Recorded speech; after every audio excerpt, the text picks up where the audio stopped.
ఏపీలో శాంతి భద్రతలపై శాసన మండలిలో మాటల మంటలు రేగాయి. వైసీపీ కూటమి సభ్యుల మధ్య వాడివేడిగా చర్చ జరిగింది. మండలిలో వైసీపీ సభ్యుల ప్రశ్నలకు హోంమంత్రి అనిత స్ట్రాంగ్ రిప్లై ఇచ్చారు.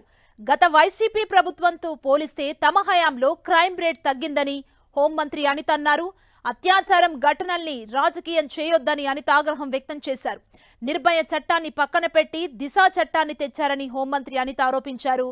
2023 జనవరి అక్టోబర్ మధ్య 22,418 నేరాలు జరిగాయని అనిత చెప్పారు.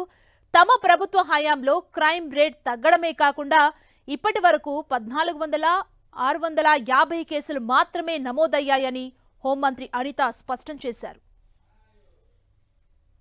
చెట్టు నరకడానికి రోడ్డు మీదకి వచ్చేసరికి కాపులాలు కాయడానికి తప్పించి ఏ రోజైనా కనీసం ఒక ఆడపిల్లని రక్షించే విషయంలో అధ్యక్ష చెప్పాలి అధ్యక్ష.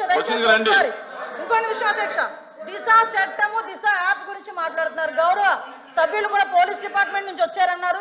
సంతోషం అధ్యక్ష.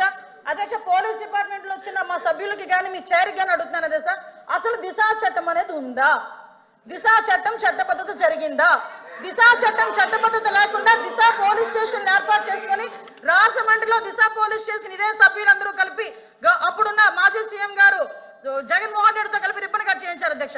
ఇక్కడ ఎంత దౌర్భాగ్యమైన పరిస్థితి అంటే అధ్యక్ష, అదే రోజు సాయంత్రం ఒక సామూహిక అత్యాచారం 3 రోజుల పాటు ఒక మైనర్ బాలికని దళిత బాలికని అత్యాచారం చేసి అదే దిశా పోలీస్ స్టేషన్ ముందు వదిలేసి వెళ్ళారు అధ్యక్ష.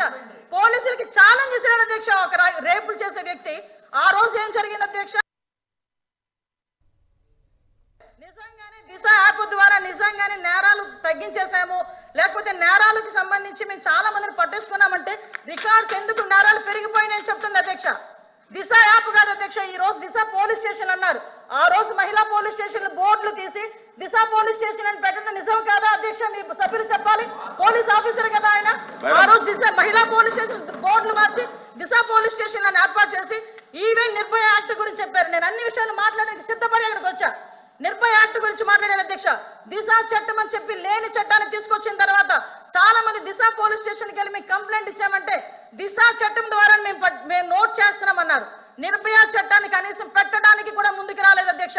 నిర్భయ చట్టం ఉండి కూడా దిశా చట్టం అని లేని చట్టాన్ని బయటకు తీసుకొచ్చి అక్కడున్న వాళ్ళని ఎవరైతే వాళ్ళు ఇబ్బందులు పడి వచ్చారో బాధితులు వచ్చారో వాళ్ళని కూడా ఇబ్బందులు పెట్టే పరిస్థితి వచ్చింది అధ్యక్ష.